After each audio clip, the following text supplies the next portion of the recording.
Just a track record of, how Steve Wilkes, has his defense going, with a lot of two-backer defenses. And, when we watch film, we see a lot of two-backer defenses as well. But, we got, a different depth chart, different guys that's on this team. So we may be stronger at three linebackers. You never know. So right now we're just trying to get a feel of everything and see what we're most comfortable at and the best way to go into the season with. Christian, the addition of Olivier and Sheldon to that defense as well, could you just touch on how that could potentially impact you?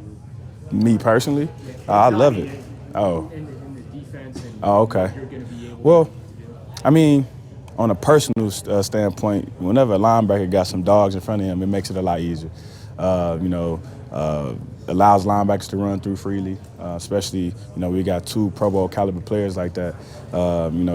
That's a hard task for offensive linemen to think about them and think about linebackers as well. So, we got guys that's making plays in the front. Then it just makes it easier for your job. And then just for a defense, they bring great leadership to the defense, experience. They know how to win, and they're playmakers. So, whenever you got more and more playmakers on the field, it allows everybody to run freely and just have fun and make plays. So they're definitely a good addition for us. The potential there. But like I said, week in and week out, we got to do that.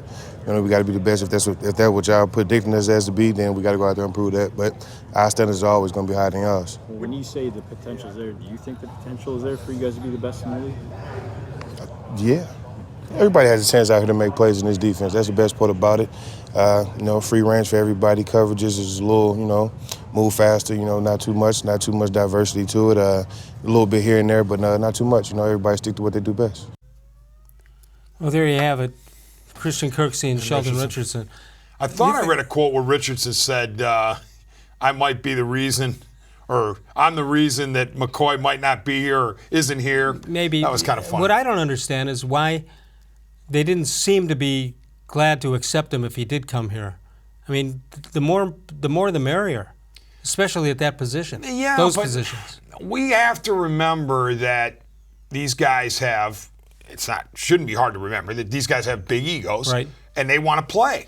And you'd have to be telling Richardson and Ogunjobi that they're going to need to rotate if you bring a guy like McCoy in. If there was any position or any unit that you would rotate, it would be the defensive line. Correct. And we know that Ogunjobi and Richardson are not going to play every down, but you don't want to, it's hard to tell. And who knows, McCoy, word out of Tampa initially was that McCoy was saying, hey, I'm in my 30s now. I want to save my body, perhaps squeeze another year or 2 out of it longer. So I'm okay with rotating. Well, I don't know what the Panthers' plans are, but maybe the Panthers said, hey, you're going to be one of the main guys. Right, so you're not going to have to rotate. Yeah. And he looked at the other situations, at least the Cleveland situation, and said, I'm probably going to have to rotate. All right, so how good can this defensive line be? I mean, names and on paper look pretty good. Yeah, certainly. I mean, you start with the bookends. Garrett showed what he can do. He would say he's just scratched the surface. Right. Because remember, he's saying about Greg Williams, he only let me use 2 moves.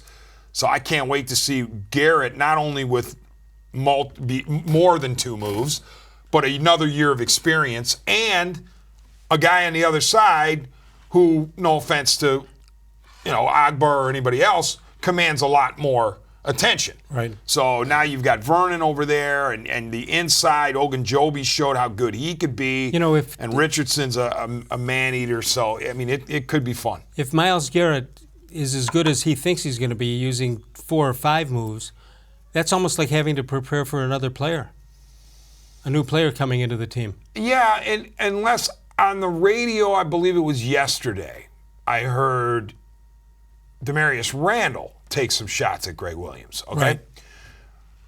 And normally you don't see that. I mean, usually you let the guy go unless he's the head coach, okay?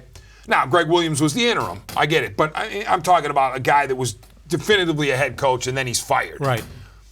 But Jabril Peppers isn't going to say anything as a first-year or second-year man. Well, no, but what I'm saying is for now at least two, and maybe there's more that I don't know about, Garrett and Randall, 2 very well-respected veterans, to specifically state negativity about Greg Williams. What does that tell you?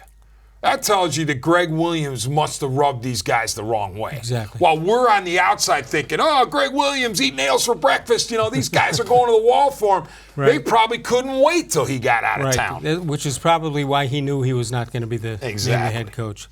So you got the defensive line, you got the linebackers and defensive backs. Which of those three units is the strength of this defense? Well, certainly the line. Certainly the D line.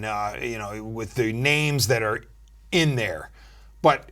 You look at the linebacker, you say, okay, maybe there's a weakness, but you have Kirksey, you have Schobert, you have Avery being mixed in there. You've got Taki, who could potentially do something. Don't sleep on the Mack truck. So who knows what they've got there?